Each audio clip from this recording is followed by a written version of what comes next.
If it were up to me, I wouldn't let someone like you serve tables." The shout echoed through the lunch crowd. The waitress froze. All eyes turned to her face. With its long scar, no one defended her. No one said a word. But then, a teenage boy in a military academy uniform stood up, his face stern, hands clenched tightly at his sides.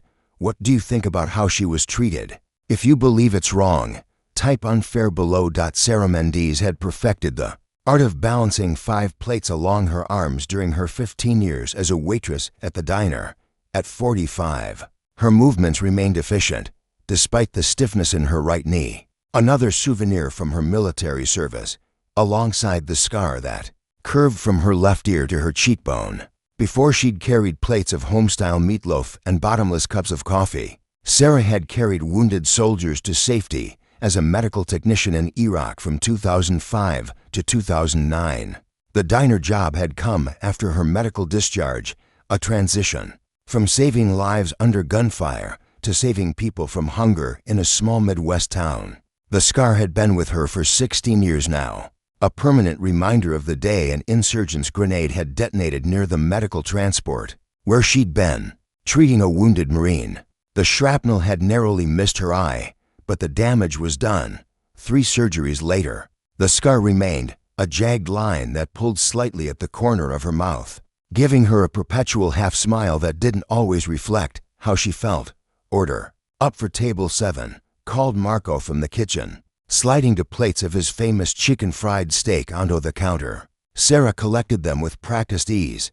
"Thanks, Marco. Smells amazing today. Secrets in the gravy." He winked, his eyes never lingering on her scar. The staff at the diner had long ago stopped seeing it.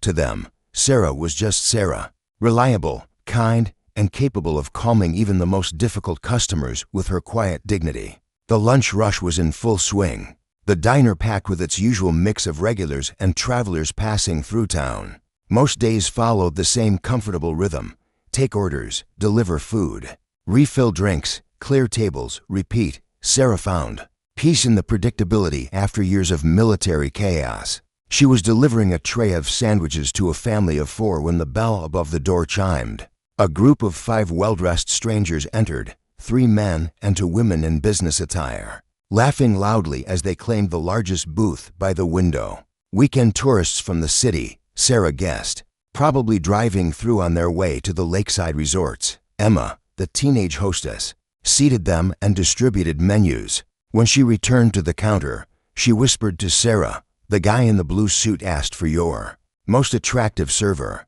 I didn't know what to say. Sarah squeezed the girl's shoulder. "You did fine. I'll take care of them." "Are you sure?" "Debbie could. It's my section," Sarah said simply. After facing mortar fire, entitled customers hardly registered as a threat, she approached the table with her standard greeting. "Welcome to the diner. My name is Sarah, and I'll be taking care of you today. Can I start you with something to drink?" The man in the blue suit looked up from his menu, his practiced smile freezing when his eyes met her face, his gaze locked onto her scar, following its path with undisguised revulsion. "Jesus," he muttered, just loud enough for his companions to hear. One of the women giggled nervously. Sarah maintained her professional composure. "Our special today is the open-faced turkey sandwich with..." "What happened to you?" Blue suit interrupted, gesturing vaguely toward her face. "Car accident or something?" Heat rose to Sarah's cheeks, but her voice remained steady. "I'll give you folks a few minutes to look over the menu." She turned to leave, hoping to diffuse the situation. "Hey, I asked you a question," Blue suit called after her. Sarah paused, turning back with practiced patience. "Is there something I can help you with from the menu, sir?" The man leaned back, addressing his companions, but projecting his voice. "If it were up to me, I wouldn't let someone like you serve tables. Kind of ruins the appetite, you know." The diner fell silent. Conversations halted mid-sentence. The clink of silverware ceased. All eyes turned toward Sarah, standing exposed in the center of the room, the scar on her face suddenly the only thing anyone could see. One of the man's companions, a woman with an expensive haircut, laughed too loudly. "Steve, you can't just say things like that." "What? I'm just being honest." Restaurants are supposed to be about the experience. Would you put a Halloween mask on the Mona Lisa? He gestured toward Sarah as if she were an abstract concept rather than a person standing 3 feet away. Sarah felt the familiar hollow opening in her chest, the same emptiness she'd felt when she'd first seen her scarred face in the hospital mirror. Her hands tightened around her order pad, knuckles white with restraint. No one in the diner spoke up. A middle-aged couple at a nearby table stared intently at their plates. A truck driver at the counter shifted uncomfortably on his stool, but kept his eyes down. The silent complicity was almost worse than the original insult. "I'll send another server to your table," Sarah said quietly, turning away with as much dignity as she could muster. Probably for the best. Blue Suit called after her. "Maybe someone whose face isn't trying to run away from itself." His companion's laughter followed Sarah as she walked steadily to the back of the restaurant, her spine straight, her steps measured, betraying none of the humiliation burning inside her. In a booth near the back, a woman in her 40s sat with her teenage son. Unlike the others, they weren't pretending not to notice. The boy, tall and lean in a pressed military academy uniform, watched the entire scene with narrowed eyes and a clenched jaw. If you believe that honor isn't measured by appearance, but by character and service, stay with us. In the kitchen, Sarah methodically arranged water glasses on a tray, focusing on the simple task to steady her trembling hands. She'd developed this technique during her first deployment, when panic threatened. Find something routine and concrete to focus on the weight of the glasses, the cool condensation against her fingers, the precise spacing between each one. Jack, the owner and manager of the diner, appeared beside her, his weathered face creased with concern. "I heard," he said simply. "Want me to ask them to leave?" Sarah shook her head. "They're paying customers. Not if they're harassing my staff. It's nothing I haven't heard before." Sarah kept her eyes on the glasses. "They'll leave a big tip to compensate for being awful, and they'll never come back. Better than causing a scene." Jack looked unconvinced. "Sarah, you don't have to, please," she interrupted. "I just need a minute." He nodded reluctantly and returned to the front, assigning Debbie to take over table 12. Through the service window, Sarah could see Blue Suit and his friends laughing. Glancing occasionally toward the kitchen, she wondered what it must be like to go through life inflicting casual cruelty without a second thought. In her mind, she repeated the mantra she'd developed years ago: "I don't need their approval. I just need to do my job with dignity." Marco slid a plate across the counter toward her. "Your tuna melt for table 3. His eyes held a question he didn't voice. Having witnessed similar incidents over the years, Sarah managed a small smile. "I'm fine. That guy's a pendejo," Marco muttered, turning back to the grill. "My cousin came back from Afghanistan with half his face burned. Bravest man I know." Sarah delivered the tuna melt to table 3, a regular named Henry, who never commented on her appearance, but always left Bible verses with his tips. Today, she was grateful for his simple, "Thank you, Mum," as she set down his plate. Through the diner windows, life continued as normal. Cars passed on Main Street. Pedestrians window-shopped. A dog waited patiently outside the hardware store. The ordinary world that soldiers fought to protect, where people like Blue Suit could freely express their cruelty without understanding the cost of that freedom. From her position near the coffee station, Sarah had a clear view of the teenage boy in the military academy uniform. He sat straight-backed in his chair, his food untouched, his attention divided between the rowdy group at table 12 and Sarah herself. Unlike the curious or pitying looks she usually received, his gaze held something different, a focused intensity and something that looked remarkably like respect. The boy was perhaps 15 or 16, with close-cropped dark hair and the rangy build of someone still growing into his height. His uniform was impeccable, every button fastened, every crease sharp. The patch on his shoulder identified him as a cadet at Riverside Military Academy, the prestigious school 30 miles north of town. Blue Suit's voice rose again as Debbie delivered their food. "Hey, much better." A server whose face matches the rest of her. His companions laughed on cue. A middle-aged man in a business suit at a nearby table almost spoke up, but then looked at his watch and returned to his meal. A young woman typing on her laptop frowned, but didn't look up. The collective silence felt like a weight, pressing down on the entire restaurant. I bet the other one got that scar. From living recklessly, Blue Suit continued, loud enough to ensure. His voice carried. Actions have consequences, right? That's what I always say. The cadet's knuckles whitened around his fork. His mother placed a warning hand on his arm, murmuring something that Sarah couldn't hear. Whatever she said, the boy shook his head firmly in response. Sarah continued her rounds, refilling coffee cups and clearing plates with mechanical efficiency. When she approached the cadet's table to refill their water glasses, the boy looked directly at her. "Excuse me, ma'am," he said, his voice carrying the careful politeness of military training. "May I ask you something?" His mother looked mortified.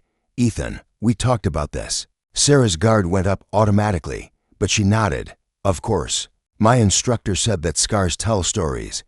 May I ask what yours says?" The question caught her off guard, not because of its directness, but because of its respect. There was no pity in his eyes, no morbid curiosity, just genuine interest. "Iraq." She answered simply. 2007, medical evacuation under fire. The boy, Ethan, nodded solemnly. "Thank you for your service." "Ma'am," his mother's expression softened from embarrassment to something like pride. "I'm sorry if that was too personal," she said. "He's hoping to attend West Point after graduation." "It's fine," Sarah assured her, surprised to find that, for once, it actually was. It's refreshing to be asked directly instead of just stared at. As she turned to leave, Blue Suit's voice cut across the diner again. "Hey, kid, taking notes on what happens when you go to war. Better stick to video games. They don't leave souvenirs on your face." Ethan's posture stiffened, his jaw clenched tight. His mother whispered something urgently, but the boy's eyes remained fixed on Blue Suit, his expression hardening into resolve. The courage to stand up doesn't always wear combat boots. Sometimes it wears a cadet's uniform. If you believe speaking truth to cruelty matters, type yes below. The sound of a chair scraping against the floor cut through the din of the diner. All eyes turned to see Ethan Clark standing, his lanky frame suddenly commanding the room's attention. The brass buttons on his Riverside Military Academy uniform caught the light. As he straightened to his full height, "Ethan," his mother hissed, "sit down."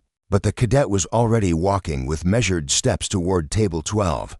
Blue Suit noticed the approaching teenager and smirked, nudging his companions. "Well, look who's coming to play hero," he said loudly.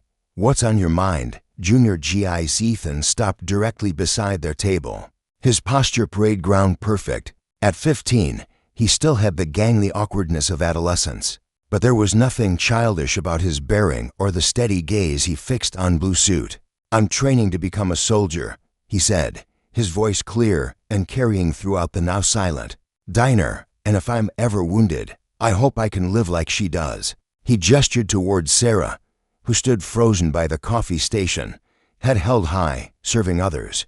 And not ashamed. The smirk faltered on Blue Suit's face. His companions shifted uncomfortably in their seats, suddenly very interested in their food. "Listen, kid," Blue Suit began, but Ethan wasn't finished. "That scar represents honor," he continued, each word deliberate and weighted. "You only have a mouth." A soft murmur rippled through the diner. An elderly man wearing a Marine Corps baseball cap nodded approvingly. The truck driver at the counter sat up straighter, his expression clearing as if a weight had been lifted. Blue Suit's face reddened. "You don't know what you're talking about.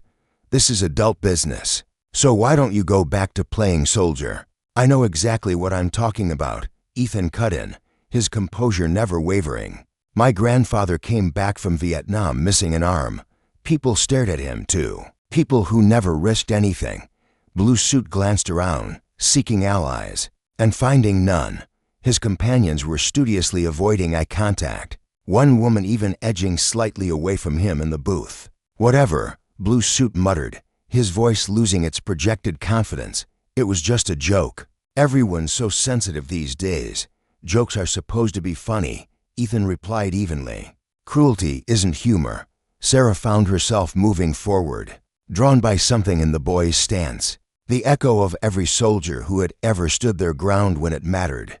Tears pricked at her eyes, but they weren't tears of humiliation this time. "The kid's right," came a gruff voice from the counter. The truck driver had swiveled on his stool to face the room. "My daughter served tours in Afghanistan, came back with scars worse than that. Still the most beautiful person I know, damn straight," added the Marine veteran, raising his coffee cup in a small salute toward Sarah. One by one, voices joined in not shouting, not creating a scene, but simply speaking truth into a space that had been filled with cowardly silence moments before. "I was at Walter Reed for 6 months," said a middle-aged woman near the window. "The things those men and women endured, that scar is a badge of courage." Blue Suit slumped in his seat, the swagger deflating from his posture. His companions were now openly embarrassed, one man checking his watch and muttering about being late for an appointment. Sarah approached Ethan, who still stood tall beside table 12, up close. She could see his hands trembling slightly at his sides, the only sign that his confidence had cost him something. "What's your name?" she asked softly. "Ethan Clark, Riverside Military Academy, Mum." "Thank you, Ethan," she said, her voice steady despite the emotion tightening her throat. The words seemed insufficient for what he had done. Not just offended her, but restored something that had been taken years ago in a moment of fire and pain. Jack appeared at her side, addressing Blue Suit and his increasingly uncomfortable companions. "I think it's time for you folks to settle your bill. We haven't finished," Blue Suit began. "Yes, you have," Jack interrupted, placing the check on the table with finality. As they shuffled out, leaving cash that included an excessively large tip. Guilt money. Sarah knew the atmosphere in the diner transformed. The heavy silence of collective shame had been replaced by something lighter, more genuine. Conversations resumed, but with a different quality than before. Ethan returned to his table, where his mother was watching him with a complex mixture of concern and unmistakable pride. "Are you angry?" he asked her quietly as he sat down. She shook her head. "No, your father would have done the same thing." Sarah returned to her duties, aware of the subtle changes in how people were looking at her now, not at her scar, but at her, making eye contact, offering small smiles or nods of acknowledgement. The scar hadn't vanished, but somehow its power to define her in strangers' eyes had diminished. As the lunch rush began to wind down, Sarah found herself standing beside the elderly Marine as he paid his bill. "That was a good kid," he said, nodding toward Ethan. "We need more like him." "Yes," Sarah agreed. "We do, you know," the Marine added. "I led a platoon in Desert Storm. Scariest thing I ever did wasn't facing enemy fire. It was coming home and facing people who didn't understand." Sarah nodded, the simple acknowledgement between veterans saying more than words could express. "But that boy," he continued, "he understands. Next generation gets it. That's something." It was something, indeed. Sarah thought something she hadn't realized how badly she needed to see. As the afternoon lull settled over the diner, Sarah began the familiar routine of restocking napkin dispensers and refilling salt shakers. Her fingers moved automatically while her mind replayed the events of the lunch service. Not the humiliation, but the moment when a teenage boy in a cadet's uniform had stood up and spoken truth. Ethan and his mother were preparing to leave, gathering their belongings and settling their bill at the counter. Sarah approached them, wiping her hands nervously on her apron. "Mrs. Clark," she said, "you have an extraordinary son." The woman smiled, the lines around her eyes deepening. "He's his father's son, Army Captain Michael Clark. He would have been very proud today." The past tense wasn't lost on Sarah. "I'm sorry for your loss." "Thank you.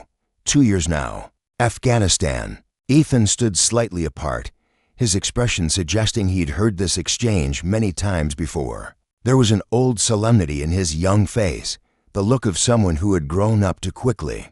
"Before we go," he said, reaching into his uniform pocket, "I wanted to give you something." He extended his hand, revealing a small brass pin, the Riverside Military Academy insignia of an eagle with spread wings. "It's my first achievement badge," Ethan explained. "We receive it after completing initial training." He hesitated, then added, "Someday, I'll wear others, but today, I think this one belongs with you." Sarah stared at the small metal object, understanding the significance of what he was offering, not just a trinket, but a symbol of respect from one who aspired to walk the path she had already traveled. "I can't accept this," she said softly. "You earned it." "So did you," Ethan replied with the simple directness of youth. With trembling fingers, Sarah accepted the pin. "Thank you, Ethan." As they walked toward the door, Ethan turned back. "Miss Mendes, my dad used to say that courage isn't about not being afraid. It's about being afraid and showing up anyway." He straightened his shoulders. "You show up every day." After they left, Sarah stood motionless, the small pin heavy in her palm. Jack approached, coffee pot in hand, and nodded toward her closed fist. "What's that?" he asked. Sarah opened her hand to reveal the brass insignia, a reminder. That evening, as she prepared for the dinner shift, Sarah pinned the cadet's badge beside her name tag on her uniform. The scar on her face remained. The memories of Iraq still visited her in dreams. And somewhere in the world, men like Blue Suit continued their casual cruelties. But something had shifted. For the first time in years, Sarah looked in the mirror and saw more than a damaged face staring back. She saw what Ethan had seen, a woman who showed up day after day with honor. That no scar could diminish. The dinner crowd began to arrive, and Sarah stepped back onto the floor, head high, the cadet's pin catching the light as she moved. The scar was still there. Her heart still carried grief, but her steps were lighter than they had been in years. Honor isn't found in medals. It lives in how we conduct ourselves and in how others speak our names with respect. Have you seen someone wounded, yet living with dignity? These people deserve to have their stories told. Share this and subscribe to preserve what's right every day, whether through a single word or just a knowing glance.